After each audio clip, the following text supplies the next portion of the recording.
Some of you might be familiar with the central Taoist symbol, and it's a symbol of Tao.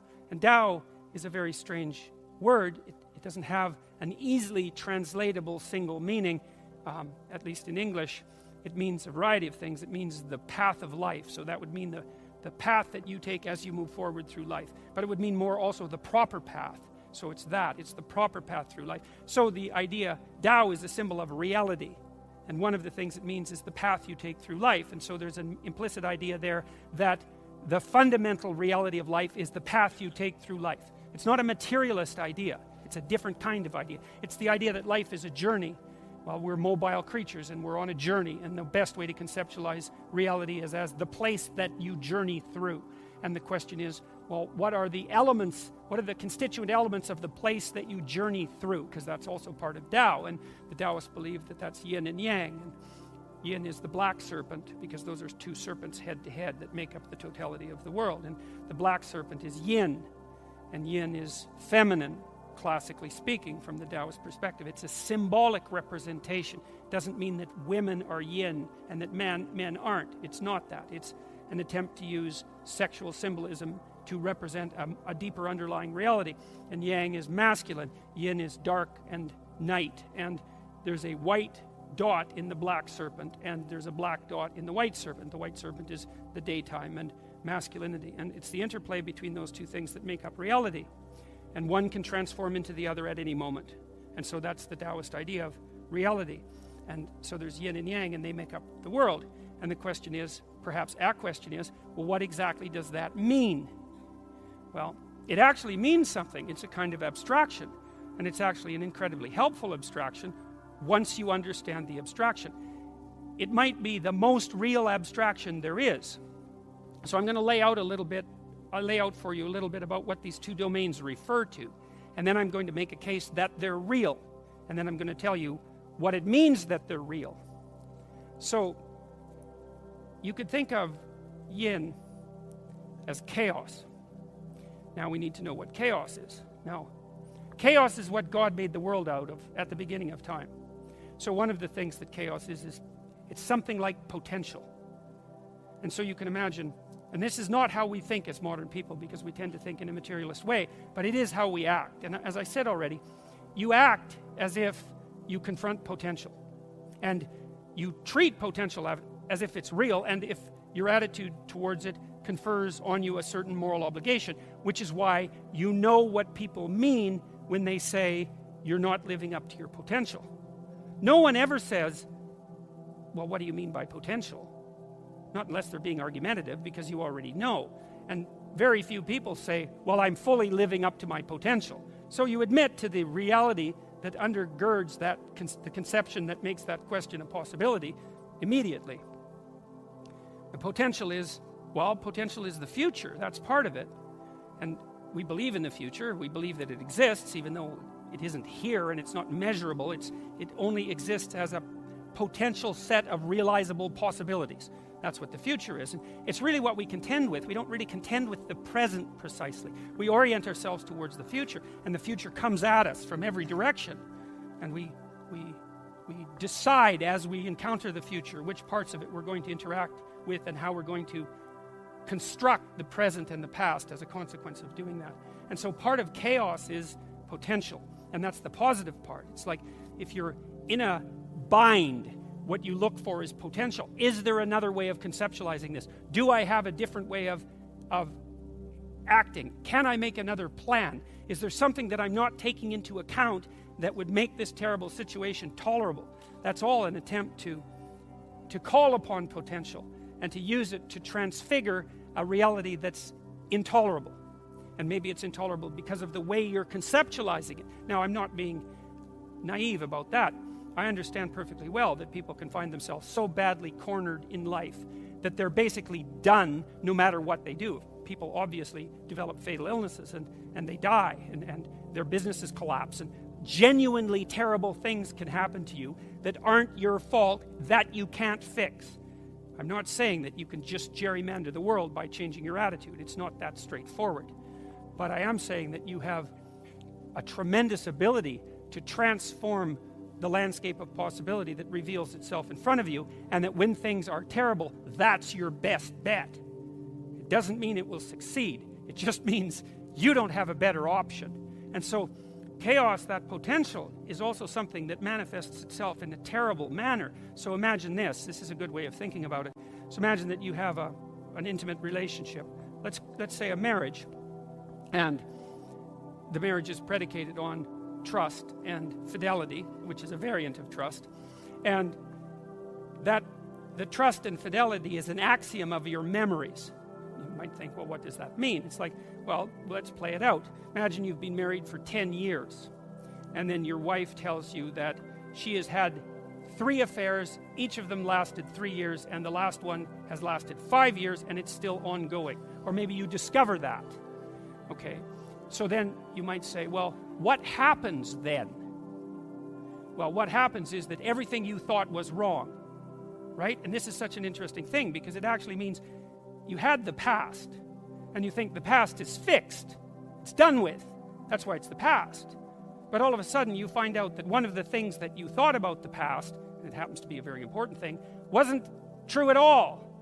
And so what that means is that whole past that you thought was what it was, wasn't what it was at all. And so it transforms itself from an actuality into potential. And most of that potential is negative, unless you're relieved that your wife had an affair. Well, but that's an important consideration, because you can imagine a situation where your marriage is dreadfully unhappy and you're just looking for an excuse to leave. It's possible that that revelation, even though it would be shocking, would also come with a fair bit of relief. And so the potential that manifests itself, even when it's unexpected, doesn't only necessarily manifest itself in a negative guise. It can also free you.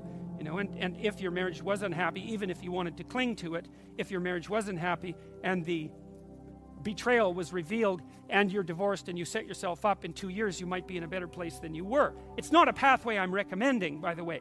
I'm just saying that it's more complicated than it looks. That's the introduction of chaos into order, right? And the oldest story we have is something like, order is susceptible to disruption by chaos. And the fundamental demand that's made on the human being is to contend with the chaos that disrupts order. Not to live in order and not to live in chaos, but to be able to contend with the chaos that disrupts order. And so when you encourage your children, for example, what you're doing is encouraging them to become the masters of the chaos that can disrupt order, rather than denizens of order, which makes them tyrants, or denizens of chaos.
makes them nihilistic and hopeless. So you train your children, you encourage your children and yourself and your partner, if you have any sense, to be a master of emergent chaos and to be able to contend with that. And so chaos is potential, and it's this disruptive, it's the capacity of the infinite world to disrupt your finite considerations. That's another way of looking at it. Another way of looking at it is it's the serpent in the Garden of Eden. And the reason that story is set up the way it is because it's trying to represent that. There's no place that's so bounded and secure, even if it's set up by God himself, that doesn't have an agent of chaos inside it.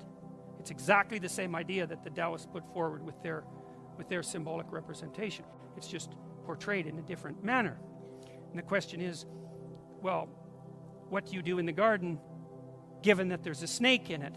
And the answer to that is something like, you become the master of snakes. And that's a deep idea. That's the same idea as confronting the dragon and getting the treasure. That's the same idea as going to the bottom of the ocean and rescuing your father from the belly of the whale. It's the same idea.